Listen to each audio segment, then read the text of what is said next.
उद्यमेन हि सिद्ध्यन्ति कार्याणि न मनोरथै नहि सुप्तस्य सिंहस्य प्रविशन्ति मुखे मृगः। म्हणजे कोणतेही काम हे उद्योगाने म्हणजे अथक परिश्रमानेच पूर्ण होते, नुसते मनामध्ये मनोरे रचल्याने पूर्ण होत नाही। नहि सुप्तस्य सिंहस्य प्रविशन्ति मुखे मृगा, केवळ मनात विचार केल्याने कार्य पूर्ण होत नाही। आणि यासाठी झोपलेल्या सिंहाचं उदाहरण दिलंय। या झोपलेल्या सिंहाच्या तोंडामध्ये एखादे हरिण म्हणजे त्या सिंहाची जी शिकार आहे ती शिकार आपोआप स्वतःहून काही प्रवेश करत नाही। आपले अन्न मिळवण्यासाठी सिंहाला स्वतःला उठून शिकार करावी लागते। केल्याने होता आहे रे, आधी केलेच पाहिजे। कोणतेही काम हे प्रयत्नाने पूर्ण होते, केवळ इच्छा केवळ मनोरथ केल्याने नाही।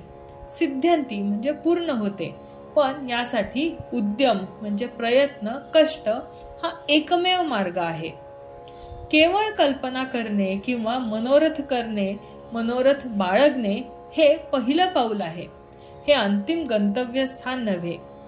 तुम्ही कितीही हुशार असाल, कितीही योजना आखल्या तरीही जोपर्यंत तुम्ही पहिलं पाऊल उचलत नाही तोपर्यंत यश हे एक केवळ सुंदर स्वप्न बनून राहते।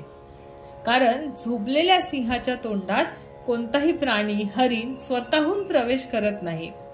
आता इथे सिंह म्हणजे क्षमतेचा आणि सामर्थ्याचा प्रतीक म्हणून सुभाषितकाराने वापरला आहे, आणि ते हरिण म्हणजे संधी किंवा लक्ष्य जे आपल्याला मिळवायचे आहे।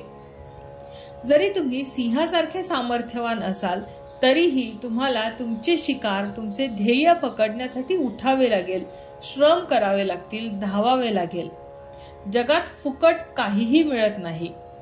तुमची क्षमता कितीही मोठी असली तरी ती कृतीशिवाय निरुपयोगी आहे।